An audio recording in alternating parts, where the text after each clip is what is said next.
this episode, the Cooper's Couch finds itself at Holbrook in southern New South Wales. A little slice of heaven that Andy Watson and his family have created over the past 20 years. Andy, thanks for having us. No worries. Tell us a little bit about your operation here at Forest Vale. So here at Forest Vale, we're 3,000 acres. We run 800 spring calving cows. They're Angus and Hereford Cross, black baldies, we call them. We're predominantly a spring calving herd, EU accredited, and we supply all the steers to the feedlots, mainly JBS, and retain most of our heifers with the odd Chinese export heifer happening, so yeah. Now, I know you're a bit of a land care geek, and Yep. you put an enormous amount of energy and enthusiasm into the stewardship of the land here because you think That's number one. Like the cattle, it's the number one, and we've done, I think, 70,000 trees in 10 years, and you can see a few behind. That's part of what you do, and you want to hand it to the next generation better nick than what you received it. And clearly you take that same strategic approach to keeping them healthy and happy. Got it.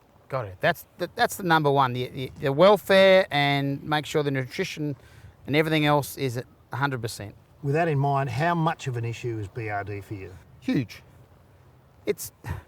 Now it's not, it used to be. Because we're a spring calving herd, we tend to wean early, so we wean January, February.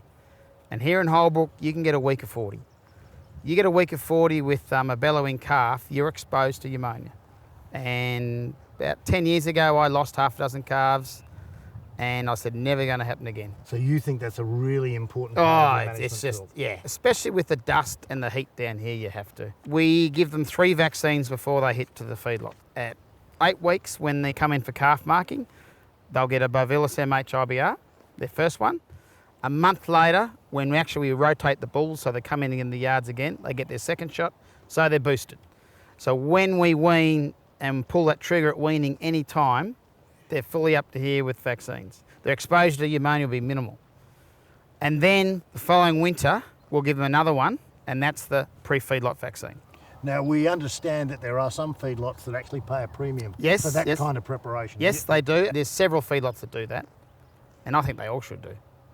I think all cattle should be mandatory like that. And could you understand why people wouldn't do it, No, given those kind of carrots? no. And it's a hidden cost because you can't see it, because come January, February, if you've got an animal with a snotty nose, that's not right.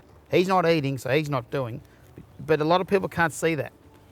And with the vaccines, you minimise all that.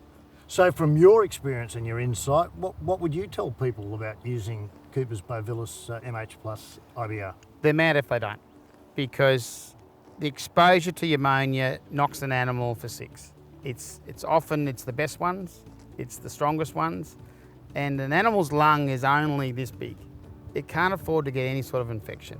And by using the vaccine, you minimise all that. Thank you very much for having us here at Holbrook. This is a fantastic day. We could spend all day here on the couch. We could. But we can't. We have to move on because there are other stories to tell, Andy. And we'll catch up with you next time on the Cooper's Couch.